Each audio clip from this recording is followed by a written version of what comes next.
आज का हमारा टॉपिक है कि फैमिली केसेस में औरत कहाँ पर सूट फाइल कर सकती है। बहुत से ऐसे केसेस होते हैं जिसमें लोगों को मालूमात नहीं होती, उनको नहीं पता होता कि केस कहाँ फाइल किया जा सकता है। अब मिसाल के तौर पे होता ये है कि एक शादी फैसलाबाद में हुई, कुछ अरसे बाद लड़की के वालिदैन भी फौत हो गए। अब उनके लिए रहने की भी जगह नहीं है, खामद ने घर से निकाल दिया। वो बच्चों को लेकर फिरती रहती है कि अब मैं रहूं कहाँ और केस कहाँ फाइल करूं।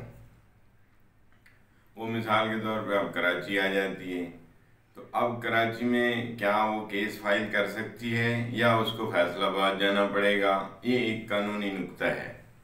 तो लीगल पॉइंट और लीगल जो है फैमिली लॉ के मुताबिक सेक्शन 7 फैमिली कोड एक्ट है, उसके मुताबिक औरत जहाँ पे लास्टली रिजाइड हो, लास्टली रेजिडेंस हो उसकी, वहाँ पे केस फाइल कर सकती है।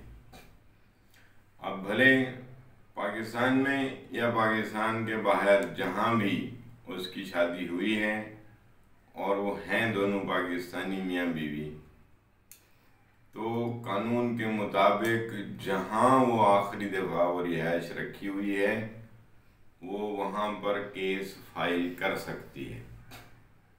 ये एक अलग बात है कि एग्जीक्यूशन के लिए वहाँ उस इलाके के अंदर जहाँ पे डिफेंडेंट रहता है वहाँ उसको भेजा जाएगा, लेकिन कानून के मुताबिक केस फाइल करना जहाँ औरत आखिरी दफ़ा रह रही है वहाँ केस फाइल कर सकती है। अब मिसाल के तौर पे तो ये सूबों का भी फ़र्क नहीं है। अब एक औरत पंजाब में रहती है, एक औरत वहाँ खैबर पख्तूनख्वा की थी। तो मैं अर्ज़ ये कर रहा था कि कानून के मुताबिक जहाँ पे भी औरत आखिरी दफ़ा रिहाइश रखी हुई है वहाँ वो केस फाइल कर सकती है। ये कानूनी तौर पर फैमिली कोड एक्ट के मुताबिक औरत को ये सहूलत दी गई है।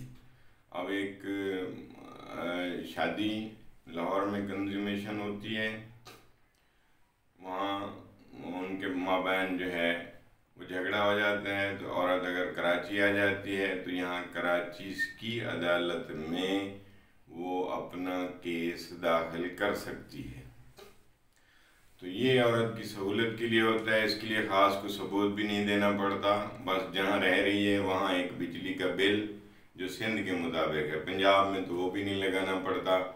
वहाँ रह रही है उसका बिजली का बिल चाहे वो किसी नाम से भी हो, और वहाँ एक रीज़न लिख देगी कि मैं यहाँ किसके पास रह रही हूँ, है जी, चाहे वो अगर कोई अजीज़ है या नहीं है वो लिख दे कि मैं फ़लाँ के पास रह रही हूँ, इतना ही काफ़ी होता है। और अगर कहीं भी रहने की जगह नहीं है ख़वातीन के लिए तो दारुल अमान शेल्टर होम बने होते हैं गवर्नमेंट के, वहाँ अगर वो चली जाती है, चाहे पाकिस्तान के किसी भी शेल्टर होम में चली जाती है, बच्चे भी वहाँ रहेंगे उसके, वहाँ से केस उसको फाइल किया जा सकता है। और पूरी प्रोसीडिंग शेल्टर होम में तो वहाँ कोर्ट की जो है ना वकीलों की फ़ीसें भी अदा नहीं करनी पड़ती। शेल्टर होम का अपना ही एक वकील होता है, वहाँ से फ्री केस जो है वो फाइल किया जा सकता है। तो मेरे ख्याल में आपको इस बात का जवाब मिल गया होगा कि औरत कहाँ रहकर अपना केस फाइल कर सकती है। I hope you have answered the question. Thank you. Allah Hafiz.